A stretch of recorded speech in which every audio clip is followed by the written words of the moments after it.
Good morning, St. Francis. Good morning, people of God. It is Wednesday, the 4th day of September, 2024. It is Wednesday of the 22nd week of the year, the 22nd week in Ordinary Time. And we just completed Community Mass this morning. And so just a quick reflection in today.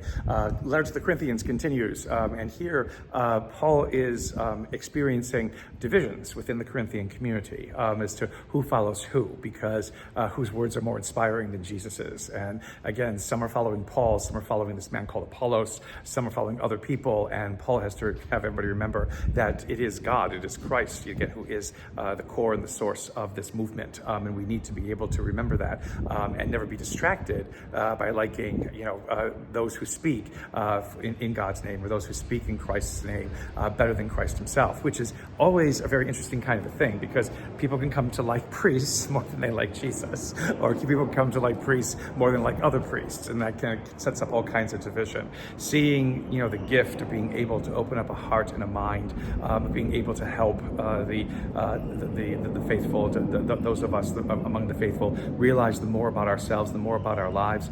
That is a great gift. But Paul says it is a gift that does not reside in the individual alone. It is a gift that comes from God, and that God is the source of all of this. And if we don't recognize that, if we forget that, then what we do is cause division, or we cheapen the message of Christ, or we can even distort and manipulate the message of Christ. The ability to be able to speak good news is a gift of God's Spirit within us, and we can never ever forget that. Plus, it is not just given to special holy people, it is given to everyone. So however we hear that good news spoken to us, we appreciate the mouth through which it was spoken, and the individual who was able to discern that gift of the Spirit in them to share that message. But we also have to remember that its origin comes from Christ, and that word of the Spirit, that word of good news, can only lead us to Christ if it is to be fruitful in our lives.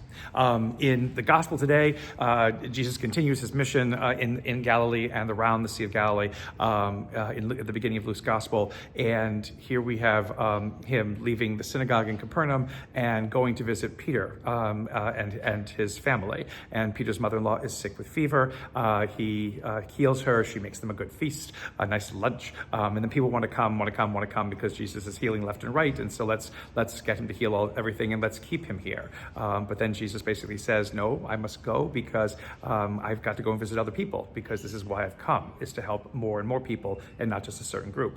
Important to realize. And it helps us, realize that in these times of tumult, or the times that can be overwhelming, times in which tremendous change is happening in our lives, we can get lost and feel as though we are alone and nobody cares about us, that there's no one to help us. We have to remember that Christ is there. Christ is always journeying with us, again, because he needs to be where people are in need. He needs to respond to people's needs and allow them to be able to know the fullness and the wholeness of their own lives. If he cannot do that, then again, he is not Christ, he is not God.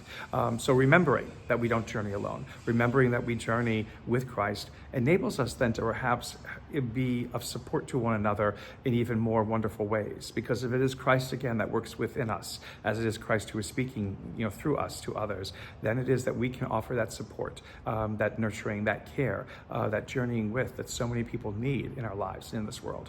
For us to do that, again, gives us great witness to God's power, to Christ's reign within our midst and within our lives. A blessed day, St. Francis and people of God. May the Lord give you his peace.